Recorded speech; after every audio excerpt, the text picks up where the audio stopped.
Excelencia, usted es el secretario privado del Papa Emérito Benedicto XVI. ¿Cómo está? ¿Cómo se ha tomado el informe sobre los abusos? ¿Y qué opina de la tormenta mediática que lo acompaña? Esta mañana, como hacemos todos los días, hemos celebrado misa juntos. A continuación hemos rezado laudes y luego hemos desayunado. Nada más terminar, él se dedicó a sus asuntos y yo estoy aquí ahora. Gracias a Dios, se encuentra bien. Una vez publicada tanto su carta como la verificación de los hechos, se ha quitado un peso de encima. Pero siempre se ha mostrado tranquilo y lleno de confianza en Dios. Por supuesto, una cosa es resistir la presión y otra muy distinta es llevar la procesión por dentro. Pero, con la ayuda de Dios, lo ha conseguido. Está tranquilo y, sobre todo, nunca ha perdido el sentido del humor.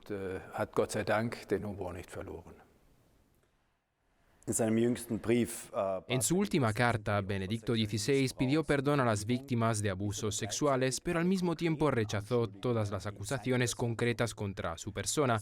Esto es percibido ahora por muchos como una contradicción. ¿Cómo encaja todo esto?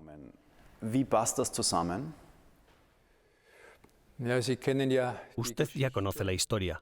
Se cometió un error tras la publicación del informe Múnich, pero, como él mismo ya indicó en la carta, no fue un error del Papa Benedicto. Los verificadores de hechos han explicado cómo sucedió. Fue un descuido desafortunado.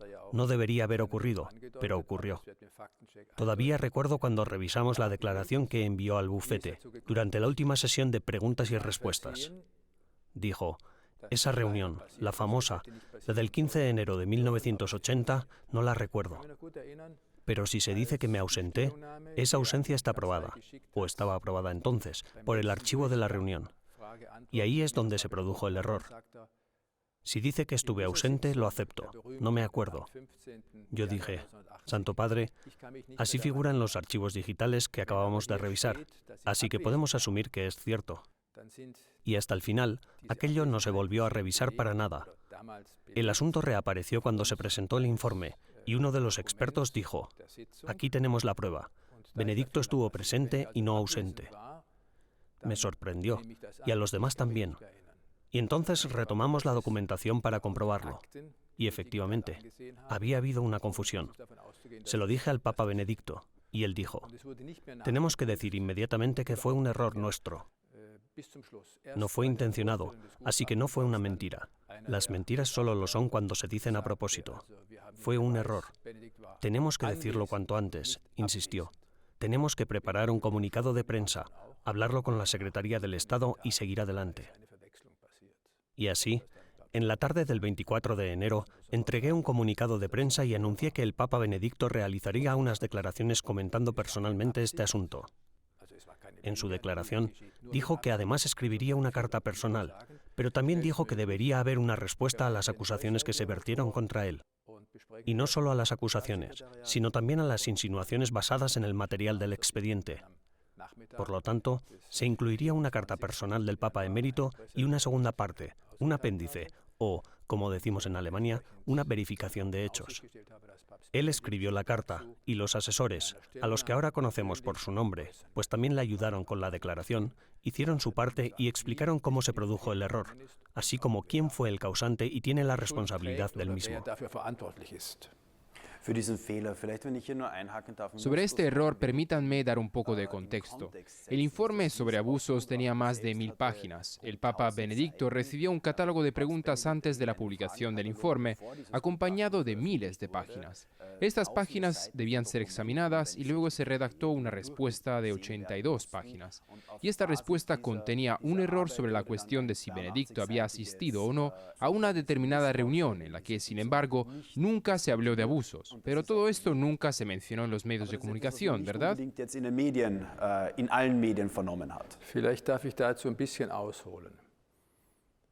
Permítame darle algunos antecedentes. Se le preguntó al Papa Benedicto si estaría dispuesto a participar en este informe. Él respondió: no tengo nada que ocultar, lo haré con gusto. A continuación, se le entregaron unas 20 páginas de preguntas y se le informó de que, por supuesto, tendría la posibilidad de consultar la documentación en la que se habían basado las cuestiones. El Papa Benedicto respondió que, debido a su edad, no podía viajar a Múnich. al no estar en condiciones de ir al ordinariato del arzobispo para consultar los expedientes del archivo. Se sugirió entonces que esto también podría hacerse digitalmente, pero como el Papa Benedicto no está familiarizado con el nuevo mundo informático, el mundo digital, le sugerí que encargara la tarea a un profesor, el profesor Muckl, de Roma, tal y como ya se ha dado a conocer. Conozco al profesor muy bien y lo aprecio. Es jurista y canonista, y un muy buen teólogo además. El profesor tuvo que firmar una declaración de confidencialidad para la diócesis y el bufete de abogados, en la que afirmaba que aceptaba la tarea y, por supuesto, guardaría silencio.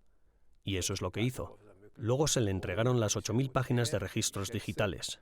No se le permitió copiar y pegar, así que tuvo que hacerlo como lo hacía cuando era estudiante, tomando notas al margen. Y eso es una increíble cantidad de información. La información sobre el formato digital no se entregó al principio, sino solo tras una petición, y se fue trabajando en ella. Después, como era necesario, todo se puso en una secuencia lógica con respecto a las preguntas. Y solo entonces los consultores o el personal redactaron un primer borrador. Al fin Benedicto le echó un vistazo, y resultó que en este primer borrador el error ya estaba presente. Pero nadie lo percibió. Ninguno de los 4 colaboradores, ni yo, ni el Papa Benedicto.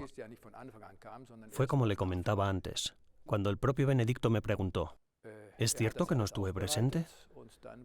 Sí, eso es lo que dice. Eso es lo que dicen los archivos, contesté. Y ese fue el error. Bueno, entonces las cosas siguieron su curso. La declaración, la documentación escrita por los consultores que Benedicto corregía regularmente, haciendo algunos cambios y mejorando las anotaciones, fue enviada por correo. Finalmente, fueron 82 páginas. Y luego vinieron las críticas, que si es demasiado jurídica, que no es para nada la voz de Benedicto. Pero a las cuestiones jurídicas, que a menudo son bastante complicadas y están escritas en un lenguaje algo complicado, si se me permite decirlo así, solo se puede responder utilizando el mismo lenguaje. El informe señala casi 500 víctimas. En 4 casos, el Papa Benedicto fue acusado de negligencia. Sobre uno de ellos, hace más de 40 años, hubo una reunión en la Archidiócesis de Múnich, y ese es el fondo de todo el asunto. La carta del Papa se publicó recientemente. Es una carta muy personal, acompañada de una respuesta que tiene un tono más jurídico y contiene pruebas de que ninguna de las acusaciones tiene fundamento. Pero la carta tiene un tono emotivo. El Papa emérito, en nombre de la Iglesia, pide perdón a todas las víctimas. Muchos representantes de los medios de comunicación lo han interpretado como una disculpa por estos casos concretos, pero este no es el caso, ¿verdad? Antes de responder a su pregunta, me gustaría volver a la tristemente famosa reunión. El protocolo de la reunión dice, presente, el arzobispo cardenal Ratzinger. El entonces vicario general no estaba presente, estaba ausente. El responsable de personal había recibido una solicitud de una diócesis de Alemania, en la que se preguntaba si un sacerdote que venía a Múnich durante un determinado periodo de tiempo para recibir tratamiento podía alojarse en alguna de las rectorías de Múnich. Ese fue el tema de la reunión. Por supuesto que la petición de la diócesis fue aceptada. Se decidió que se nombraría a un sacerdote o un párroco en cuya rectoría pudiera alojarse, y ya. No se trató en absoluto del contenido, es decir, solo se habló de si la petición debería ser aceptada o no. Y el cardenal Ratzinger, que estaba presente, naturalmente estuvo de acuerdo. Por supuesto, si podemos ayudar, ayudaremos. Lo que después sucedió, una cooperación aquí, una cooperación allá, quedó totalmente fuera de su conocimiento. Y en aquel momento no se habló de ello en absoluto. No se mencionó el motivo del tratamiento, la posibilidad de que fuera un cura pedófilo. En el protocolo no se mencionaba nada al respecto. La afirmación de que lo sabía, que lo protegió y lo encubrió, es, simple y llanamente, una mentira.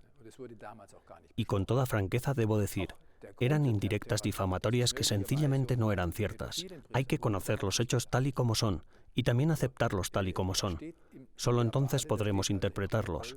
Pero lo que no se puede es poner el carro delante del caballo. Simplemente no se puede. Hacerlo es insinuar, y eso, en última instancia, es algo que pretende quitar credibilidad moral al Papa Benedicto, quien entonces ya no puede defenderse. Pero permítame responder a la pregunta que me hizo antes. Tiene usted toda la razón. Cuando escribió la carta, Benedicto dijo: «Debe ser una carta muy personal, y por eso distingo entre mi carta y la verificación de los hechos, para que la gente pueda ver que esta es mi carta, la carta que yo escribí, y que además también puedan ver la verificación de los hechos, que es el trabajo de los 4 colaboradores, a quienes conozco y cuyo trabajo apruebo».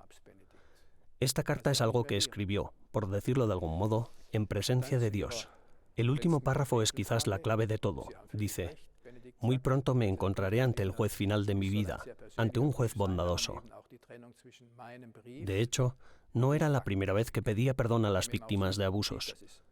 Recuerdo muy bien, y esto también se menciona en la carta, que, durante sus viajes como papa, se reunía a menudo con personas que habían sufrido abusos sexuales por parte de sacerdotes. Estos encuentros eran muy emotivos, siempre en la capilla, sin la prensa, comenzando siempre con una breve oración para dar paso después al encuentro. Yo mismo, posteriormente, he podido comprobar qué efectos tenían aquellos encuentros, y lo único que ahora hago es simplemente informar de los hechos. Muchas de aquellas víctimas declararon, en la radio o en la televisión, cómo aquellos encuentros les habían hecho bien y cómo toda la presión y la carga se habían aliviado. Benedicto siempre decía: «Una sola víctima de abuso es demasiado, un solo caso de abuso es demasiado, y ninguno se puede reparar. Lo único que puede ayudar es pedir perdón y también pedir porque Dios acoja a todas estas personas bajo su especial protección». Das Einzige, was helfen kann, ist die Bitte Vergebung und auch die Bitte, sozusagen, diese Menschen unter den Schutz Gottes zu stellen. Usted lo acompañó durante muchos años, trabajó con él, le apoyó. ¿Cambió alguna vez su actitud hacia el abuso o siempre ha sido igual que en su carta?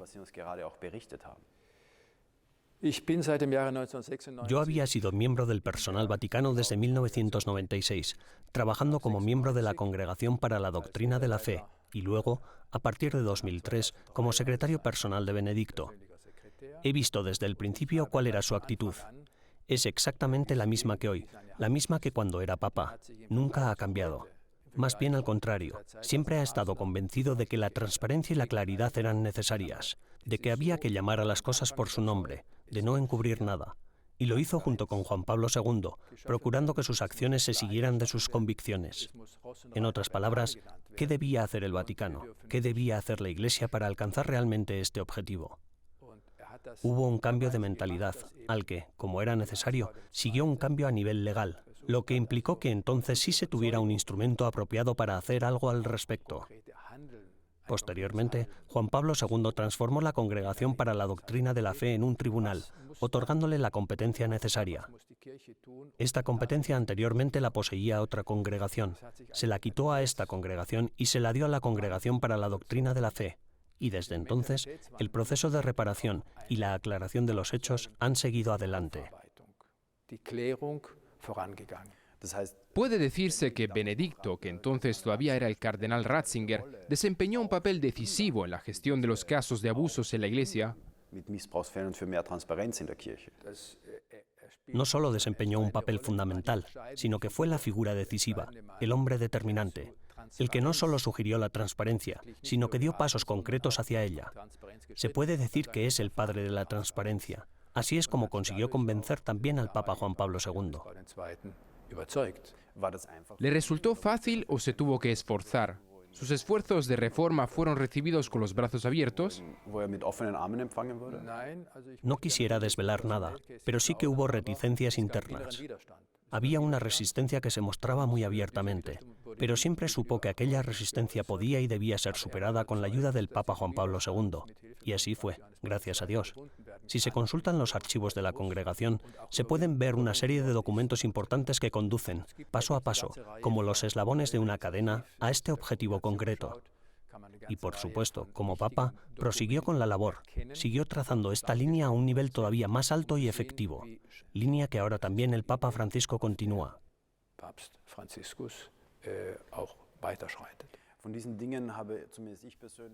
En los últimos días y semanas he leído y oído muy poco en los medios de comunicación sobre estos hechos. ¿Tiene la sensación de que después de la carta, después de esta aclaración jurídica, los fieles de todo el mundo han entendido que las acusaciones se han aclarado? Si pudiera valorar eso, me sentiría mucho mejor, pero no lo sé con certeza. Solo puedo decir que ha habido, y hay, reacciones mediáticas muy diferentes, que difieren también de un país a otro. Cuando miro a Alemania, por ejemplo, tengo que decir que la gente ha intentado, y aquí generalizo un poco, acusar al Papa de algo. Pude observar una gran predisposición, a veces incluso excesiva, contra su persona, unida a una ignorancia no menos desmesurada de los hechos. O no los conocen o no los quieren considerar en serio, porque desde luego no corresponden a la narrativa que se ha creado. Y es obvio que contra este hombre, bien como prefecto cardenal Ratzinger, bien como Papa Benedicto XVI, aún se mantienen vivas ciertas cosas que simplemente no son ciertas. Es decir, existe el deseo de arremeter duramente contra él. Que algo así suceda es impactante para mí.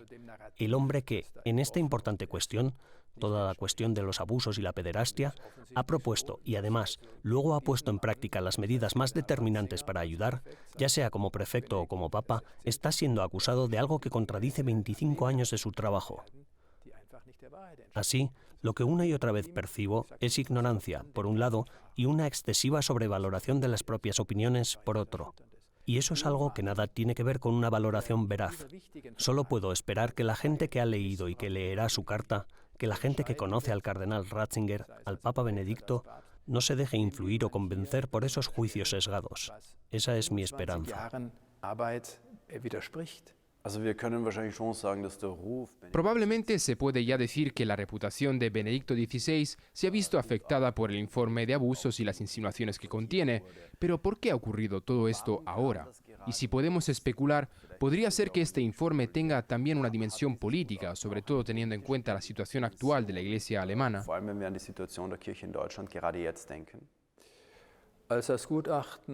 El informe se encargó hace 2 años, y si no recuerdo mal, debía publicarse el año pasado. Luego se pospuso por diversas razones. La última vez que se pospuso fue, creo, de noviembre a enero. La medida en la que todo esto está relacionado temporal o causalmente con lo que usted ha mencionado, es decir, para decirlo claramente, con el camino sinodal de Alemania y otros movimientos, es pura especulación. Pero una cosa está clara. Ciertos objetivos a los que aspira el camino sinodal son algo en lo que la persona y la obra de Benedicto se interponen. Y ahora existe este gran peligro de que todo lo que tiene que ver con la pederastia y los abusos se considere ahora de forma monocausal, por decirlo de algún modo, pero que sirva para abrir primero este camino y luego continuar por esa vía. La semana pasada pudimos ver los textos que se aprobaron y a dónde se supone que lleva todo esto. Los miembros del Camino Sinodal en Alemania han votado sobre temas como la sexualidad, el matrimonio y el sacerdocio, rechazando la posición de la Iglesia.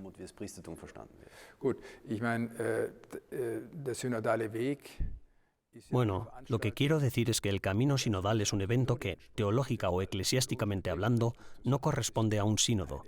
Es un evento que puede celebrarse y que también puede producir textos, pero estos textos no son vinculantes de ninguna manera. Ciertamente no para la vida de la Iglesia. Veremos hasta qué punto los resultados de estos textos pueden ser fructíferos o no para el proceso del Sínodo Mundial. Estoy convencido de que no serán fructíferos. Si quiero una Iglesia diferente, por llamarla de algún modo, que ya no se base en la revelación, y si quiero una estructura diferente de la Iglesia, que ya no sea sacramental sino pseudo-democrática, entonces también debo ver que esto no tiene nada que ver con la comprensión católica, con la eclesiología católica, con la comprensión católica de la Iglesia.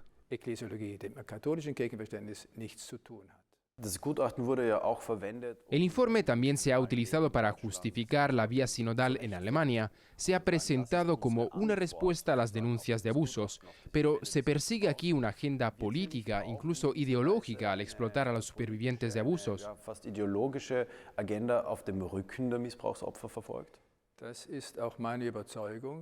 Eso es también lo que yo pienso. Siempre se dice que las víctimas de los abusos son el centro de atención. Y eso es absolutamente cierto. Pero también existe el concepto de abuso del abuso. Ese es precisamente el peligro que encierra. No hay que olvidar que siempre que se intenta manipular algo o a alguien, no se hace otra cosa que intentar alcanzar un objetivo escondiéndolo detrás de otra realidad, hasta que se cree haber alcanzado la meta. Pero puedo decirle con toda sinceridad que soy optimista. La ventaja de vivir aquí en Roma es que entras en contacto con tantas naciones diferentes, con tantos continentes diferentes, Y algunos me dicen, no podemos o ya no entendemos lo que está pasando. Si en Alemania, por decirlo de forma general, los que se reunieron en Frankfurt y que ahora tienen sus textos piensan que tienen que enseñar a Roma, que su importante voz tiene que ser escuchada en Roma para ayudar a Roma, entonces son bienvenidos a hacerlo. Pero yo sería más prudente, sería un poco menos, y ahora lo digo con crudeza, presuntuoso. Bajaría un poco el tono, también en la forma de presentarme al público. Und würde dann also auch einen Gang runterschalten, auch in der Vorstellung in der Öffentlichkeit. En su carta, el Papa Emérito dice que el Papa Francisco le ha asegurado su apoyo. ¿Qué significa esto y de qué manera lo apoya? Ganz deutlich, hat Fue muy claro. Le llamó y le garantizó su solidaridad, su confianza absoluta, su confianza fraternal y su oración. También dijo que no puede entender por qué se ensañan con él. nicht versteht, wie auf ihn hereingeschlagen wird. Excelencia, en su carta el Papa Emérito dice que ha llegado al final de su larga vida. Casi parecía una carta de despedida. ¿Cómo recordaremos a Benedicto XVI? ¿Cuál será su legado? Uns an Benedikt XVI. Erinnern. Was ist sein Vermächtnis? Manche Kommentatoren haben gesagt, Algunos comentaristas han dicho que esta carta es una especie de testamento espiritual, y creo que estoy de acuerdo. En cierto modo, la carta es un testamento espiritual porque la escribió mirando el rostro de Dios, como un hombre de fe, un hombre que, como sabemos, quiso incluir en su escudo episcopal una palabra de la carta de Juan: cooperatores veritatis, colaboradores de la verdad. Este fue, por así decirlo, el hilo conductor que recorre toda su vida científica, personal, pero también su vida sacerdotal y papal. Y está profundamente comprometido con este lema. Hizo todo lo posible por vivir consecuentemente, también y sobre todo en lo que se refiere a la autenticidad. Estoy convencido de que, una vez que hayan pasado estas tormentas y que algunas de las cosas de las que se le acusó simplemente se pudran, se verá que la claridad de su pensamiento, la claridad de su obra, las cosas que hizo, brillan con fuerza y son un gran tesoro para la Iglesia. Para los fieles, para todos aquellos que creen, será un tesoro que puede dar muchos frutos. vieles hervorgehoben werden kann. Excelencia, gracias por esta entrevista. Gracias a ustedes por recibirme.